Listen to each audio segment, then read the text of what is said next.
Okay. So, ఒక్క నిమిషం అండి. నేను చాలా మందికి అంటే నన్ను ఇప్పటిదాకా చూస్తున్న నా ఫాలోవర్స్ అందరికీ అండ్ ఈ ఇంటర్వ్యూ చూసిన ప్రతి ఒక్కరికి కూడా అండ్ ఎస్పెషల్లీ మస్తాన్ సాయి గారి పేరెంట్స్‌కి నేను ఒకటి చెప్పాలనుకుంటున్నాను.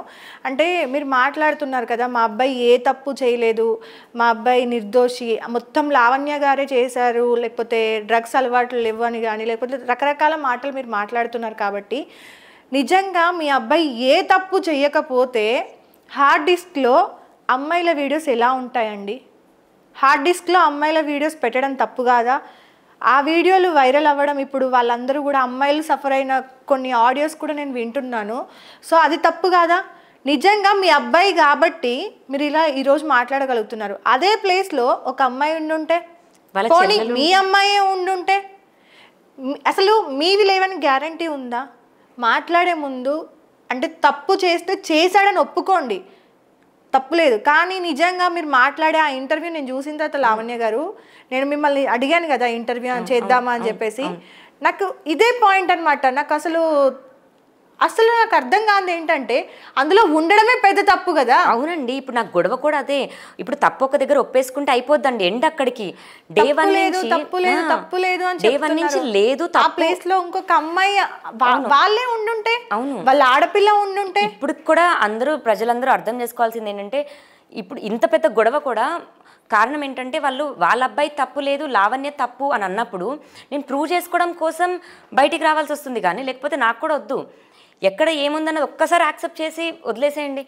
నాకు ఒక పాయింట్ మీద నచ్చింది ఏంటంటే, అంటే మిమ్మల్ని సపోర్ట్ చేయట్లేదు నేను, మీరు కూడా చాలా తప్పులు చేశారు కాబట్టి నేను ఒక పాయింట్ దేనికి అగ్రి అయ్యానంటే, ఎస్ నేను తప్పు చేశాను అని ఒప్పుకున్నారు. ప్లస్ రేపు పొద్దున గవర్నమెంట్ నుండి కానీ పోలీస్ డిపార్ట్మెంట్స్ నుండి కానీ ఏ శిక్ష వేసినా కూడా ఇంక్లూడింగ్ జైలుకి పంపించినా నేను వెళ్ళడానికి రెడీగా ఉన్నా. ఎందుకంటే నేను చేసిన తప్పులకి ఏది ఇచ్చినా సరే నేను తీసుకోవడానికి రెడీగా ఉన్నాను అనేది మీరు ఒప్పుకున్నారు చూడండి. ఆ పాయింట్ నాకు బాగా నచ్చింది. కానీ వాళ్ళ సైడ్ నుండి ఏంటంటే ఇవన్నీ బయటకు వస్తున్నా కూడా మా అబ్బాయి ఏ తప్పు చేయలేదు, మా అబ్బాయి అంటే మీ అబ్బాయి కాబట్టి ఇలా మాట్లాడుతున్నారా?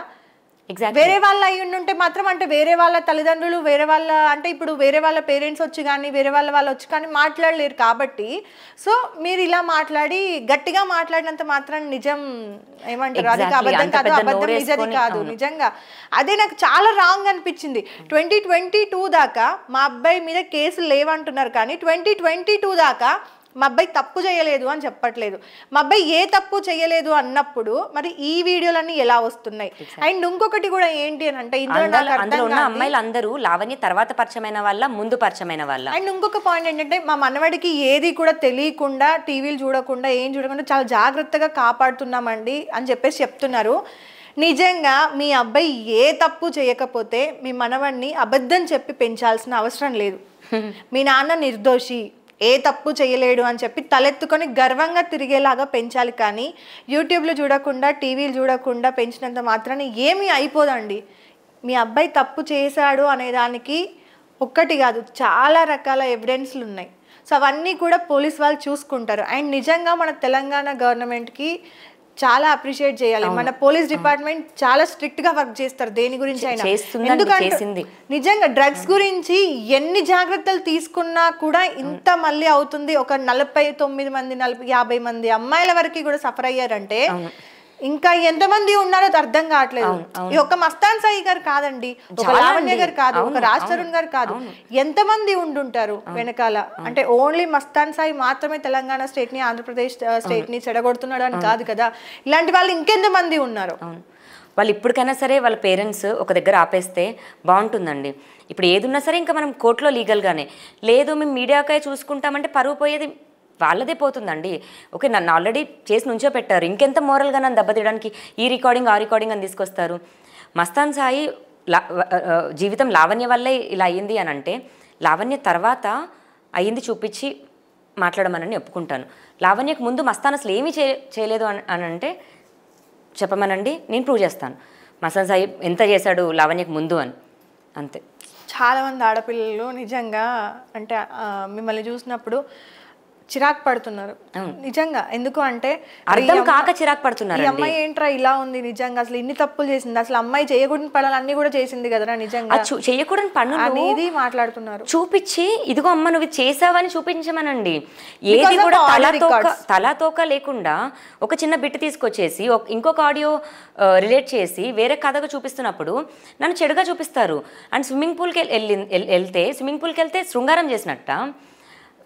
సింపుల్ ఫోటోస్ కూడా చాలా, అంటే మీరు ఎక్కడికి గోవాకి అక్కడికి ఇక్కడికి వెళ్ళినట్టు అండ్ ఇప్పుడు పక్కన కూర్చొని ఫోటో దిగితేనే తప్పు అని చూపించేస్తే లైవ్ సెక్స్ కాల్స్ చేస్తున్న అబ్బాయివి చూపించినప్పుడు తప్పు కాదు అని సమర్థించుకుంటున్నారు పేరెంట్స్. అంటే లావణ్య తప్పుడుది అని చూపించేస్తే మస్తాన్ సాయి చేసిన తప్పు కాకుండా పోతుంది అన్న వాళ్ళ ఆలోచన అన్ఎడ్యుకేటెడ్ పీపుల్ చేస్తున్న ఒక ఆలోచన. ఇప్పుడు మస్తాన్ సాయి తప్పని నేను చూపించానండి, కేసు పెట్టాను నేను, ఎఫ్ఐఆర్ అయింది, జైల్లో ఉన్నాడు, కోర్టుకి ఎక్కుతుంది. మస్తాన్ సాయి తప్పు లేదు అని వాళ్ళు ఫైట్ చేసుకోవాలా, లావణ్య తప్పని చూపించాలా? Simple thing. అది వాళ్ళు పోరాడుకుంటే వాళ్ళ కొడుకుని సేవ్ చేసుకోమనండి, వాళ్ళ కొడుకు తప్పు లేదని ప్రూవ్ చేసుకోమనండి. లావణ్య తప్పుడు దాన్ని ఎంత ప్రూవ్ చేసుకున్నా కూడా లీగల్గా అతను సేవ్ అవ్వడు. ఒకవేళ అతను ఏమైనా సేవ్ అవ్వాలి, కాపాడుకోవాలి, అంతా నార్మల్ అవ్వాలి అంటే అతను క్రైమ్ చేయడం ఆపేయాలి. రెండోది నా మీద దాడి ఆపాలి.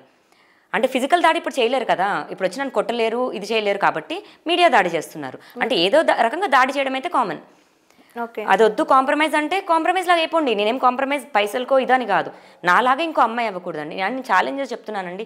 లావణ్య పరిచయం అయి కేసు పెట్టి గొడవ చేసిన తర్వాత ఇంకే అమ్మాయితో వీడియోస్ లేవు. ప్రీతి అనే అమ్మాయితో కానీ, లేదంటే మీరు చెప్తున్న స్వాతి దుగ్గిరాల అనే అమ్మాయితో కానీ ఒకవేళ డైరెక్ట్ లైవ్ లో మాట్లాడిస్తే కనుక మీరు మాట్లాడడానికి రెడీగా ఉన్నారా? ఫేస్ టు ఫేస్ కానీ? ఖచ్చితంగా ప్రీతి చేస్తున్న అలిగేషన్స్ నేను ప్రూవ్ చేసుకోగలను. ఒకవేళ నా ప్రాబ్లమ్స్ అవి ఉంటే లీగల్గా ఫైట్ చేయమనండి. కాకపోతే ప్రీతి అనే అమ్మాయి తెగించేసి ఇప్పుడు మస్తాన్ సాయి కోసమో ఉదయ్ కోసమో పైసల కోసమో తెలియదు నాకు, కానీ ఐ టెల్ యూ, గొడవ పడ్డానికే వచ్చి నన్ను రెచ్చగొట్టడానికో ఒక బూత్ అనిపించడానికో తిట్టడానికో రావడానికి రెడీగా కూర్చున్న పర్సనాలిటీస్ అవి. శేఖర్ భాష ఆర్ ప్రీతి ఆర్ కొంతమంది. సో నేను వాళ్ళతో ఏం కూర్చొని ఆర్గ్యూ చేయను? నా వల్ల వాళ్ళకి ఏం నష్టపోయింది? నేను వచ్చి డ్రగ్స్ పెట్టాను, ఆమె నోట్లో థమ్స్అప్ పోసాను అంటది. 2022 మేలో అమ్మాయి నాకు పరిచయం అండి, ఓన్లీ 4 months పరిచయం అంతే. అది జరిగింది అని అంటది. అది జరిగినప్పుడు పోనీ ఏమైనా సాక్ష్యం ఉందా? తీసుకురమ్మనండి. పోనీ ఎప్పుడో ఒకప్పుడు మాట్లాడిన దాంట్లో డిస్కషన్ ఉంటుంది కదా, తీసుకురమ్మనండి. అది జరగలేదు.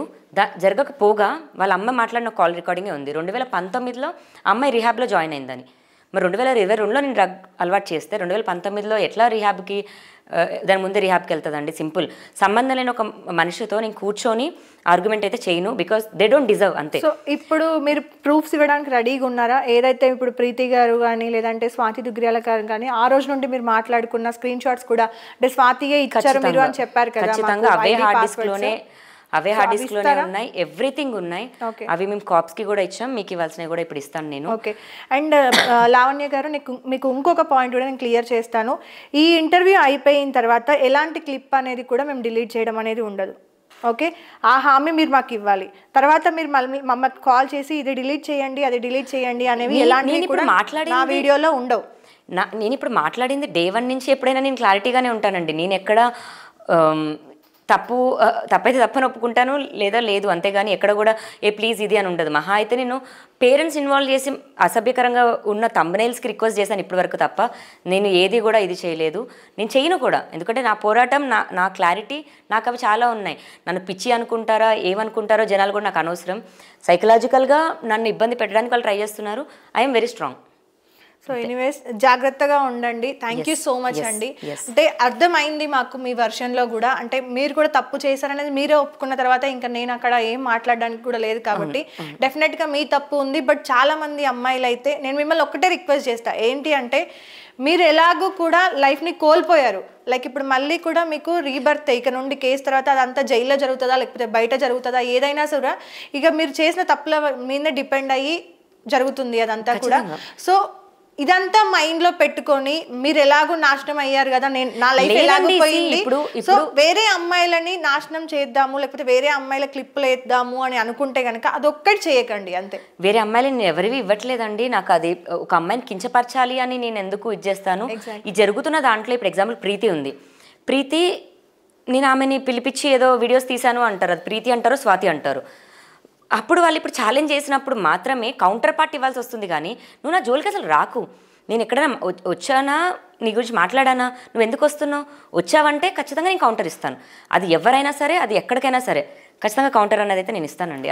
అది నా పోరాటం అంతే. అది రాజ్ తరుణ్ అవనివ్వండి, మస్తాన్ సాయి అవనివ్వండి, ఎవరి మీదకైనా సరే నేను అంతే వెళ్తాను. Okay, so anyways thank you so much అండి ఇంతసేపు టైం ఇచ్చి మాకు ఇంటర్వ్యూ ఇచ్చినందుకు. సో అండ్ ఇది మన లావణ్య గారి వర్షన్ అనమాట. సో నెక్స్ట్ ఏమైనా వచ్చినా కూడా డెఫినెట్గా నేను మళ్ళీ మిమ్మల్ని కాంటాక్ట్ అవుతాను. అండ్ చాలా ఓపిక్గా మంచిగా మాట్లాడారు. థ్యాంక్స్ అండ్ మీరు అడిగిన క్వశ్చన్స్ సొసైటీ పరంగా అమ్మాయి పరంగా ఉన్నప్పటికీ నేను కూడా ఒక అమ్మాయినే, నాది కూడా ఒక లైఫే. అండ్ మోరోవర్ నా జీవితం నాశనం అయిపోయింది అని అనుకోవట్లేదండి. ఇక్కడ వరకు ఒక ఫేస్ అయిపోయింది. ఇంకొకటి అంటే రెండోది, నేను క్రైమ్ చేయనప్పుడు నేను జైలుకి వెళ్ళను అన్నది కూడా ఉండదు. నేను వెళ్ళను, నేను క్రైమే చేయనండి. ఆ ఛాన్సే నేను అది ఇవ్వను. ఇంకా డ్రగ్స్ కేసులో కూడా నేను అది ఇవ్వట్లేదు. కాబట్టే శేఖర్ భాష అలాంటి వాళ్ళు ఇవన్నీ ఇరికిచ్చాలని ప్రయత్నం చేస్తూ ఉన్నారు. అలా చేస్తే వాళ్ళకే ఇది. మస్తాన్ సాయి గారి తల్లిదండ్రులు ఆపేస్తే నేను కూడా ఆపేస్తాను. ఎస్, సో నేను ఈ ఇంటర్వ్యూ ద్వారా కొంతమందికి చెప్పాలనుకుంటుంది ఏంటంటే, అమ్మాయిలు ప్లీజ్ జాగ్రత్తగా ఉండండి. ఎవరితో ఉంటున్నాం, ఎవరితో వెళ్తున్నాం, ఎవరితో స్నేహం చేస్తున్నాం, ఎవరిని లవ్ చేస్తున్నాము, మనం దేనికోసం వచ్చాం అసలు సిటీకి, మనం ఏం చెయ్యాలి, మన తల్లిదండ్రుల సిచ్యువేషన్ ఏంటి, మనం ఎక్కడి నుండి వచ్చాం, ముందు లేని అలవాట్లన్నీ కూడా మధ్యలో తెచ్చుకొని ఇబ్బందుల పాలవ్వద్దు, రోడ్డుకి ఎక్కకూడదు. ఏ రోజైనా సరే మనం ఈ రోజు తప్పు చేస్తే అది 10 సంవత్సరాల తర్వాత అయినా 20 సంవత్సరాల తర్వాత అయినా సరే ఇలా అవుతూ ఉంటుంది. ఈరోజు లావణ్య గారు ఫేస్ చేస్తున్నారు, ఇలానే చాలామంది అమ్మాయిలు ఫేస్ చేస్తున్నారు. ఒక రోజు ఒక సిచ్యువేషన్ చాలు లైఫ్ మొత్తం కూడా చేంజ్ అవ్వడానికి. సో చాలామంది అమ్మాయిలు బయట ఇలానే స్ట్రగుల్ అవుతున్నారు. అండ్ ఇంకొకటి కూడా, ఎవడన్నా ఏదన్నా మీకు హాని కలిగిస్తే కనుక ధైర్యంగా బయటికి వచ్చి చెప్పండి, మీ పేరెంట్స్కి చెప్పండి, షేర్ చేసుకోండి. అండ్ పేరెంట్స్ కూడా కొంచెం వాళ్ళతో ఫ్రీగా ఉండండి, అంటే లైక్ ఫ్రెండ్స్ లాగా ట్రావెల్ చేయండి.